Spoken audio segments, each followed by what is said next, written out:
YCP నేతలు ఎప్పుడూ విధానాలపై మాట్లాడారని తిట్ల దండకం అందుకుంటారని జనసేనాని డిప్యూటీ సీఎం పవన్ కళ్యాణ్ అన్నారు. గతంలో కాకినాడకు చెందిన వైసీపీ నేత ఎంత దారుణంగా దూషించారో అంతా చూశారన్నారు.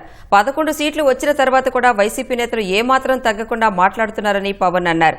జనసేన ఎమ్మెల్యే పంతం నానాజీ మాట్లాడిన మాటలు తాను విన్నానన్న పవన్ అలాంటి వాటిని తాను ప్రోత్సహించనని చెప్పారు. కుల రాజకీయాలను ఎప్పటికీ ప్రోత్సహించనని, ఎస్సీ ఎస్టీ బీసీల పేరిట వేర్వేరు హాస్టళ్లు ఉండకూడదన్న పవన్ కళ్యాణ్ అన్నారు. జనసేన నిర్మాణ సారథుల సమాచార సేకరణ కమిటీ కార్యాచరణ సమావేశంలో పవన్ పాల్గొన్నారు.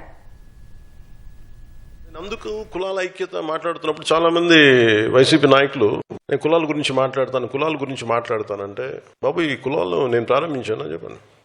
నిజంగా నాకు ఒక కులం కోసమే ఉండే వ్యక్తిని అయితే బాలినేని గారు ఎందుకు వస్తారు జనసేనలోకి?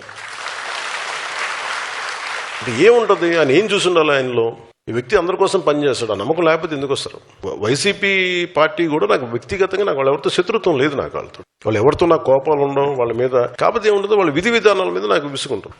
పర్సనల్గా అటాక్లు చేయటం దీనివల్ల ఏమైపోద్దంటే ఒకసారి నేను గట్టిగా ఉండమని చెప్తాను, మెత్తగా ఉండాలి. కానీ మరీ ఇంకా మౌనంగా ఉన్నా ఒకసారి ఏమిటో వాళ్ళకి పేటరేగిపోతూ ఉంటారు. ఒకసారి మనం కూడా కొన్ని సందర్భాల్లో చాలా ధీటుగా సమాధానం చెప్పాల్సిన అవసరం ఉంది. ఎదుటి వ్యక్తి మాట్లాడే విధానాన్ని బట్టి మనం కూడా చెప్పాల్సి వస్తుంది. ఈ మధ్య నానాజీ గారు మాట్లాడింది చూశాను.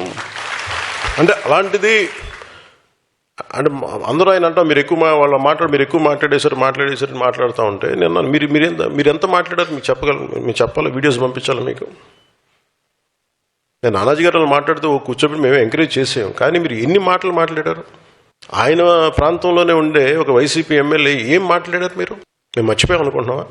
అంటే మీరు నోరు ఉన్నప్పుడు, మీ అధికారం ఉన్నప్పుడు మీరు ఇష్టానికి మాట్లాడేస్తారు. అప్పుడు మీకు అధికారం లేకపోయినా మీరు 11 సీట్లు వచ్చినా మీరు ఇంకా ఇష్టానికి మాట్లాడుతున్నారు. అది గొప్పతనం మీలో. వాళ్ళని చూసి మనం చాలా నేర్చుకోవాలి కదా. వాళ్ళు ఎంత కమిటీ 11 వచ్చినా మేము తగ్గమంటుంటారు. మీరు తగ్గకండి, మీరు ఒకటి వచ్చినా తగ్గకండి, అలాగే ఉన్నాడు. మీరు కరిగిపోండి, అయినా కానీ తగ్గకండి.